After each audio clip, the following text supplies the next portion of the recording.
that's by Vinzingerland, I just don't think that is a feasible location. And that's just my opinion. Well, there's two others. Like I said, I did not look at those, but I am only speaking of the field by Vinzingerland. And that's all I have to say. Yeah, you know, they're concerned about the sand and stuff. I know probably to start off with cheaper to put sand down, but in the long run, it's going to be more expensive because you got to clean it, you got to replace it. Why don't we think about putting down a solid court? So you won't have to be going back every day to clean it. Won't have to go back every month or so to replace the sand. I would rather see a solid court anywhere in that park area, wherever the suggestions were made. I understand that gentleman what he's saying, and yeah, I think it needs to be in that park somewhere. But with a solid foundation and so like that, we're going to incur an expense to try to keep it clean. Incur an expense to send the people out there to replace the sand. And we're short with staff, and we don't need to be putting more on them. And and honestly, I had actually sent Monique an email asking her if we could actually look at alternative locations as well in Hugo Lentz or Friendship. Hugo Lentz, I don't know if anyone actually goes to Hugo Lentz to see that area, but it's really a nice green space, and it's the entrance for the hike and bike trail, we had myself and Councilmember Pierce, and we had done a cleanup there, and that's when I realized exactly how beautiful and vast it actually is. So, and it's not developed at all. And to me, that's a good area as well, to get people in that area. And I know that we're talking about children being in the central part of Kirby. However, there are a lot of children on that end as well.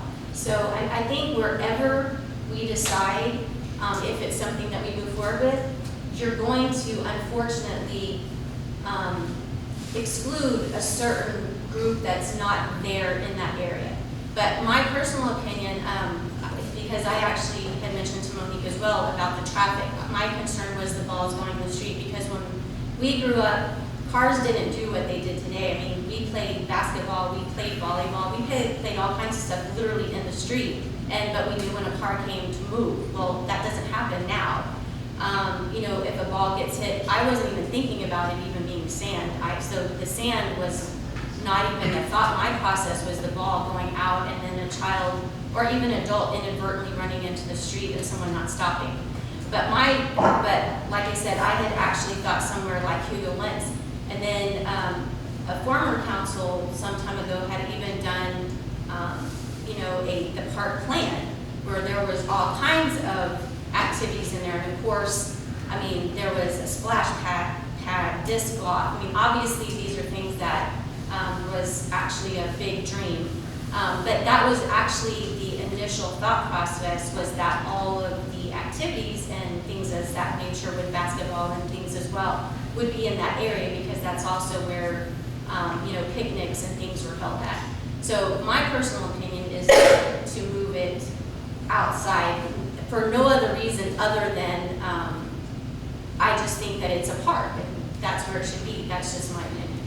But I really like Hugo Lentz. I mean, that really area do. that you mentioned is really nice. It's off the road. It is. It's vast. I mean, I just, like I said, I didn't realize how beautiful, honestly, it was until we literally walked from one side of Hugo Lentz to the other side, and there's just a lot of green space back there, and it's nice. And I just think it's probably underappreciated, if that would be a word to describe it. The good thing about that area is you could build more than one. Yeah. That's the good thing about that area. Like I said, it's just, to me, it's an underappreciated area, and it's really nice out there. I mean, especially when the creek is running, and I don't know, then I guess you could say, then you'd be afraid that somebody would go there. But I think that there's probably a level of any kind of danger, any place, which would be why you would have to supervise anyone, but that's just my personal opinion. I like Hugo wants their friendship just for that reason.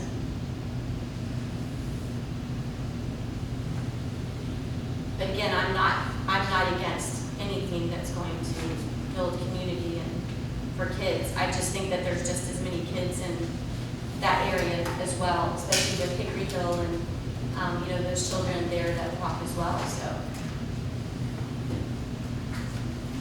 I think before we make a decision, we need to spend a little bit more time figuring out what we absolutely. want. Yeah.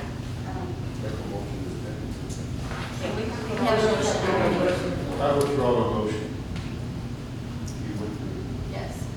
Okay, I make a motion that we table this for a meeting or two and to give everyone time to look at the locations and then decide. Second. Will our city secretary have a motion by Councilmember Abbadakis, seconded by Mayor Pro Tem Aldridge to table? Will our city secretary please call roll? Wait, I'm sorry, not table. Are you tabling or postponing? Okay, postponing until further information. And who's going to bring that back up? Like as far as postponement, like what information? Well, not necessarily information, but I think that we all need More to discussion. go out and look at the sites and figure out. Okay, so I would everybody- like to see something what Joe said, because I think that you want to say hard service, but technically it's not a hard service. Yes, it's rough. But not to have the same. Okay, so Because that everybody is a do that cost. research then and get back with Monique so she'll know when to report. She'll know when to bring it back then. All right, will our city secretary please call roll? Councilmember Apodaca, Yes. Mayor Pro Tem Aldridge, Yes. Councilmember Pierce, Yes. Councilmember Grant, Abstain. Councilmember Salazar, Yes. Mayor Pierce. Yes. All right, so everybody go do additional homework, send it to Monique so that she knows what to put back on her. Do you think Mark is available now? I sent him a message, he hasn't responded yet. Okay. He may still be. All right, let's go one more then. You can just hang with us, sorry. All right. All right, we're moving to item D, discussion and possible action on live streaming city council meeting. Mr. Pitt. Good evening, everybody. Wasn't it hot today? Cold. A small group of us got together and did a little bit of research into being able to broadcast these meetings and record them for viewing later by the public. We had a conference with a company called WebEx.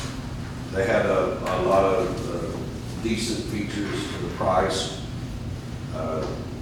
They have a low-cost service for a city our size. It's like $25 a month, 1,000 participants, plenty of cloud storage, instant polling. You can bring up on the side of the screen and put poll questions that are pre-written or just ask spontaneously. Individuals that are speaking can be pinned. In other words, that's the only person they're zoomed in on, like whoever's speaking at the podium. The video can be downloaded and stored, hopefully, on our website for archiving and viewing. And there's also a pause feature for when you guys come in that back room and eat donuts and leave us up here standing around. The executive session, I'm sorry. I'm trying to be humorous. Some of the things we don't know is what the requirements would be for the city, the staff, the expenses and so forth like that. Because doing just a WebEx meeting would require everybody sitting up there to have an iPad or a laptop sitting in front of them. So I don't know if the alternative of having, say, two cameras, one facing this way, one facing that way, can be instead of. So the public that's signing in at home will just see everybody up here and everybody back here in the split screen format. Or if you could control that, I don't know what that would take, and to be able to incorporate it into a sound system, or if we need external mics, and like I say, extra web cameras. And we probably, if we did something similar to that, we'd probably have to rearrange these monitors maybe a little bit where, you know, y'all would have one up here where you could see the public that signed up. And I know when we did our Zoom meetings, it was never over 100 participants, that's for sure. So I don't think we'd ever get 1,000 participants. It's a rock and a hard place. Some people want to be online, interactive, and speak from home in that environment. Other people, their issue is, and I know it because before I retired, and all y'all are still working, I've had the same problem. I'd be too tired to sit and watch it live, so at least I can go back and listen to the sound recordings, which are good too. And the other things we don't know on the city side is with the hosting or operating this type of system being unclear on any staff members, and how could we address that either with volunteers perhaps actually overseeing the service of the laptop and turning people on and off and so forth. And if there was any additional expenses as far as hardware, I don't think the $25 a month is that big a deal for the prescription or subscription, but maybe we could fundraise to buy webcammers or monitors, whatever we need. That could probably happen. None of that stuff is that expensive anymore. And because I'm not, like I say again, I don't know on the city side what we got for storage capacity, how much room we have. I know they can be audios, don't take up very much room. Do we have cloud storage available to us with our internet service provider and stuff like that? I know if we don't, it can be had very reasonably priced. I mean, we can all buy terabytes of cloud storage for $25 a month. It's nothing. The point is we want to try to do something to move forward to getting more people involved, more participation, more live events, and maybe even expand it to committee meetings too, which is sometimes it's hard to go to all these meetings. To try something, even if it's on a trial basis for 1 month, or a couple of meetings, or 3 meetings, and see what the shortcomings are, or what we can change, or if there's a super expense involved, and go from there. Address these things in a way to move forward. Always move